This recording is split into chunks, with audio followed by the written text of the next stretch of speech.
ಪ್ರಾಣಿಗಳು ಏನು ಆಸ್ಪತ್ರೆಯ ತ್ಯಾಜ್ಯಗಳಿದೆಯೋ ಅದನ್ನ ತಿಂದ್ಬಿಟ್ರೆ ಆ ತಿನ್ನುವಂತ ಪ್ರಾಣಿಗಳನ್ನ ಕುರಿ ಆಗ್ಬೋದು, ಹಸು ಆಗ್ಬೋದು, ಇವನ್ನ ತಿಂದು ಅವು ಸತ್ತೋಗ್ತಾರೆ. ಮನುಷ್ಯರು ತಿನ್ನೋದ್ರಿಂದ ಮನುಷ್ಯರು ಕೂಡ ಸಾಯುವಂತ ಪರಿಸ್ಥಿತಿ ಇದೆ.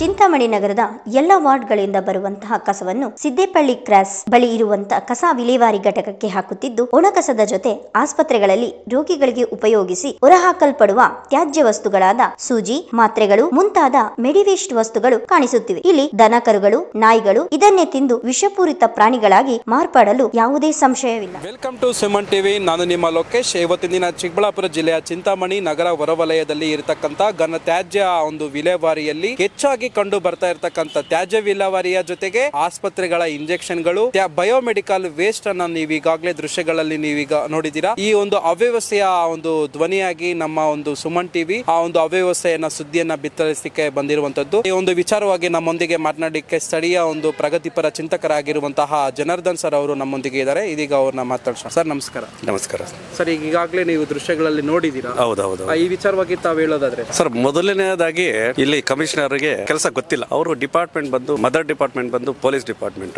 ಇಲ್ಲಿ ನಾವು ನೋಡ್ತಾ ಇದೀವಿ, ಆ ಪ್ರಾಣಿಗಳು ಈ ಏನು ಆಸ್ಪತ್ರೆಯ ತ್ಯಾಜ್ಯಗಳಿದೆಯೋ ಅದನ್ನ ತಿಂದ್ಬಿಟ್ರೆ ಆ ತಿನ್ನುವಂತ ಪ್ರಾಣಿಗಳನ್ನ ಕುರಿ ಆಗ್ಬೋದು, ಹಸು ಆಗ್ಬೋದು, ಇವನ್ನ ತಿಂದು ಅವು ಸತ್ತೋಗ್ತಾರೆ. ಮನುಷ್ಯರು ತಿನ್ನೋದ್ರಿಂದ ಮನುಷ್ಯರು ಕೂಡ ಸಾಯುವಂತ ಪರಿಸ್ಥಿತಿ ಇದೆ. ಇಲ್ಲಿ ಕಮಿಷನರ್ ಅವರಿಗೆ ಹೋಗಿ ಹೇಳಿದ್ರೆ ಅವ್ರು ಏನ್ ಹೇಳ್ತಾರೆ ಅಂದ್ರೆ, ಒಂದು ಲೆಜೆಂಡ್ ರೀತಿಯಲ್ಲಿ ನಾನೇ ಹಿಟ್ಲರು, ನಾನೇ ಇದು, ಚಿಂತಾಮಣಿಯಲ್ಲಿ ನಾನ್ ಬಿಟ್ರೆ ಬೇರೆ ಯಾರು ಇಲ್ಲ ಅಂತ ಒಂದು ಮನಸ್ಥಿತಿ ಇರುವಂತ ಕಮಿಷನರ್ ಇವರು. ಇವ್ರಿಗೆ ಏನಾದ್ರು ಇದನ್ನ ನೀವೇ ಆಗ್ಲಿ ನಿಮ್ಮ ಪತ್ರಕರ್ತರ ಆಗ್ಲಿ ಹೋಗಿ ಅವರನ್ನ ಕೇಳಿ, ನನಗೆಲ್ಲ ಗೊತ್ತ್ರಿ, ನನಗೆಲ್ಲ ಇದಿದೆ, ನನಗೆಲ್ಲ ಇದಿದೆ ಅಂತ ಹೇಳ್ಬಿಟ್ಟು ಹೇಳ್ತಾರೆ. ಅಲ್ಲಿ ನೀವೇ ನೋಡ್ದಂಗೆ ಈಗ ಪ್ಲಾಸ್ಟಿಕ್ ನಿಷೇಧ ಆಗಿದೆ. ನೀವು ಅದ್ರಲ್ಲಿ ತೆಗೆದಿದ್ದೀರಾ? ಪ್ಲಾಸ್ಟಿಕ್ ಎಷ್ಟೊಂದಿದೆ ಸರ್? ಅಲ್ಲಿ ಟೆನ್ ಗಟ್ಲೆ ಇದೆ. ಎಲ್ಲಿ ನಿಷೇಧ ಆಗಿದೆ? ಇವತ್ತು ಪ್ಲಾಸ್ಟಿಕ್ ಬಾಟ್ಲ್ ಕೊಡ್ತಾ ಇದಾರೆ, ಪ್ಲಾಸ್ಟಿಕ್ ಅಲ್ಲಿ ನೀರು ಕೊಡ್ತಾ ಇದಾರೆ. ಪ್ಲಾಸ್ಟಿಕ್ ಪೂರ್ತಿಯಾಗಿ ಚಿಂತಾಮಣಿಯಲ್ಲಿ ಇನ್ನೂ ಪ್ಲಾಸ್ಟಿಕ್ ಹಂಗೆ ಇದೆ. ಸುಮ್ನೆ ಪ್ಲಾಸ್ಟಿಕ್ ನಿಷೇಧ ಅಂತ ಹೇಳ್ತಾರೆ. ಅದರ ಜೊತೆಯಲ್ಲಿ ಈ ನಡುವೆ ಫುಟ್ಪಾತ್ ತೆರವನ್ನ ಮಾಡಿದ್ರು. ಆ ಫುಟ್ಪಾತ್ ತೆರವು ಮಾಡಿರೋದು ಯಾವ ತರ ಮಾಡ್ಬೇಕಾಗಿತ್ತು ಅಂದ್ರೆ, ಇವರು ಮೊದಲು ಫುಟ್ಪಾತ್ ತೆರವು ಮಾಡ್ಬೇಕಾದ್ರೆ ಕೆಲಸ ಶುರು ಮಾಡ್ಬೇಕಾಗಿತ್ತು. ಈಗ ಕೆಲಸ ಶುರು ಮಾಡೋದಕ್ಕೆ ಇನ್ನು 2 ವರ್ಷ ಆಗುತ್ತೆ. ಈಗ 2 ವರ್ಷದ ಒಳಗಡೆ ಈಗ ಆ ಧೂಳಿಗೆ, ಚಿಂತಾಮಣಿ ನಗರದ ಆ ಧೂಳಿಗೆ 5,000 to 10,000 ಜನ ಆಸ್ತಮಾ ರೋಗಿಗಳು ಇಲ್ಲಿ ಉಟ್ಕೊಳ್ತಾರೆ.